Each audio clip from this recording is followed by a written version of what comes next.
नमस्कार किसान भाइयों, स्वागत है एक बार फिर से आप ही के अपने ऑफिशियल चैनल के अंदर, जहां पे आपको किसानों से संबंधित हर खबर और मंडी भाव, चाहे प्याज के भाव ले लो चाहे अनाज के भाव ले लो, आपको सबसे पहले प्राप्त होते हैं। तो आज हम जानने वाले हैं आने वाले दिनों के अंदर आपके प्याज के कैसे भाव रहने वाले हैं और आपको प्याज रखना चाहिए या बेच देना चाहिए और कब तक आप प्याज को रख सकते हो, सारे बिल्कुल प्रूफ के साथ में। आयात को लेकर के क्या खबरें हैं, निर्यात को लेकर के क्या खबरें हैं। दोस्तों बताना चाहूँगा, अफगानी प्याज हमारे देश के अंदर जो आयात होने वाले थे उसकी पहली खेप आपके नॉर्थ इंडिया के अंदर आ गई है। और जो अफगानी प्याज है, हालांकि उसकी डिमांड भारतीय बाज़ारों में कम रहती है, हालांकि जो भारतीय प्याज होते हैं वो खासे अच्छे होते हैं, उन्हें विदेशों में मांग रहती है।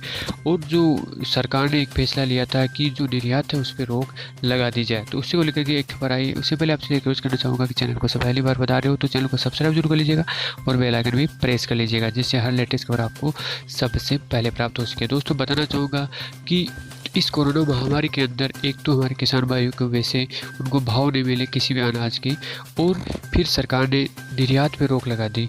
और जब एमएसपी वगैरह या फिर और की बात ले लो, सरकार ने कानून वगैरह डेली लाती रह रही है, लेकिन एमएसपी पर भी हमारे किसान भाइयों से खरीदारी नहीं हो पाती है, मंडी में खास तौर पे। तो अभी जो निर्यात में जो सरकार ने रोक लगाई थी उसमें खासी ढील दी गई है आपकी, उसको लेकर के आप खबर जानने वाले हैं। उससे पहले मैं बताना चाहूँगा कि हर जो कर्मचारी होता है, सरकारी कर्मचारी ले लो, चाहे राज्य का हो चाहे आपका केंद्र का हो, उसका जो डीए है, जो महंगाई भत्ता है, वो हर 6 महीने में बढ़ता रहता है। बल्कि हमारे किसान भाइयों का जो पैसा है वो एमएसपी जो भी बढ़ता है वो 100-150 रुपये बढ़ता है, जबकि कर्मचारियों का पैसा आपके एक साथ में 4 से 5 हज़ार मिनिमम आप मान सकते हो। महंगाई भत्ता बढ़ता है, उनका इंक्रीमेंट भी लगता है, तो ये सारी चीज़ें आप देख सकते हो, उनको और भी फ़ायदे मिलते हैं। लेकिन हमारे किसान भाइयों की अगर फसल नष्ट हो जाती है तो उनको कुछ नहीं मिलता। तो फिर हमारे देश में जो किसानों की आय दोगुनी करने का जो सरकार बोल रही है वो कैसे हो पाएगा, आप अपनी राय ज़रूर दीजिएगा। और हम चाहते हैं कि किसानों को सब सरकार थोड़ी सहायता प्रोवाइड कराए, उनको प्रोत्साहन दे, उनका जो प्याज है, उनकी हर चीज़ है, उनके बारे में सोचना चाहिए सरकार को। क्या किसानों के जो प्याज के कारण ही महंगाई बढ़ती है, तो ऐसा क्यों है? क्योंकि सरकार इसके रिलेटेड कुछ न कुछ कदम उठाना चाहिए। आपके हिसाब से क्या कदम होना चाहिए? आप अगर चाहो तो प्याज के दाम हैं दिनों दिन बढ़ते जा रहे हैं हालांकि, लेकिन उस रफ्तार से नहीं बढ़ पा रहे हैं जिस रफ्तार से पहले बढ़ रहे थे।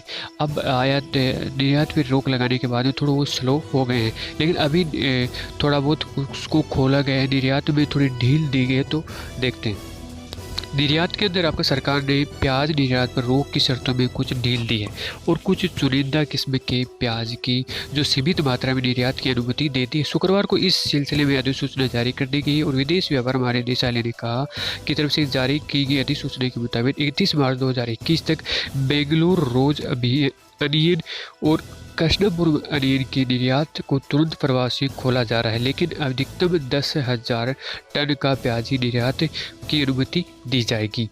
आपकी सरकार ने भले ही बहुत कम मात्रा में निर्यात की अनुमति दी है, लेकिन इससे कीमतें बढ़ने की आशंका और बढ़ चुकी है। घरेलू मार्केट में प्याज की बढ़ती कीमतों को देखते हुए सरकार ने पिछले महीने ही से निर्यात पर रोक लगा दी थी, और लेकिन भारत के प्याज आयात करने वाले देशों से निर्यात में कुछ ढील दी की मांग की गई थी, जिससे देखते हुए सरकार ने सीमित मात्रा में प्याज की कुछ किस्मों को निर्यात पर ढील देती है। पिछले महीने में देश में थोक खुदरा व्यापार में प्याज की कीमतों का बढ़ना शुरू हो गई थी, जिसे देखते हुए सरकार ने निर्यात पर अंकुश लगा दिया गया था। 14 सितंबर को सरकार ने इस पर निर्यात पे रोक लगाई थी। अब थोड़ी ढील दी गई, धीरे धीरे सरकार ढील देगी तो हमारे किसान भाई को अच्छा खासा दाम मिल पाएगा। जैसे कि पता होगा स्टार्टिंग में आपका जब भी मई जून के अंदर जो प्याज की रेट थी वो आपकी 1 से 5 या 7 तक लास्ट आपका प्याज रेट रही थी, जबकि खर्चा किसान के इतना ज़्यादा हो जाता है। तो इससे कहाँ किसान का जो इनकम है बढ़ पाएगा। इनकम तो बात अलग है, अपना गुजारा भी कैसे चला पाता है, क्योंकि आजकल खर्चे इतने ज़्यादा हो चुके हैं।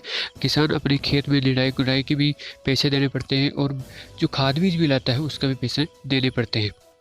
तो आपकी क्या राय है, आप कमेंट बॉक्स में ज़रूर बताएगा। किसानों को भी अच्छे दाम मिलने चाहिए, हमारे चैनल की हमेशा यही मांग रहती है। तो ये थी पूरी खबर, बाकी आप कमेंट बॉक्स में हमारे साथ ऐसे पूछ सकते हो। अगर आप अपने प्याज अच्छे दामों में बेचना चाहते हो वो भी बेच सकते हो। उसके लिए आपको कमेंट बॉक्स में लिखना पड़ेगा कि आपके पास में कितने प्याज हैं, जिससे आपको अच्छे खासे दाम मिल सके। व्यापारी लोग आपको डायरेक्ट कॉन्टैक्ट करेंगे। बाकी चैनल को सब्सक्राइब जरूर कर लीजिएगा, बेल आइकन प्रेस कर लीजिएगा। वीडियो देखने धन्यवाद। जय जवान।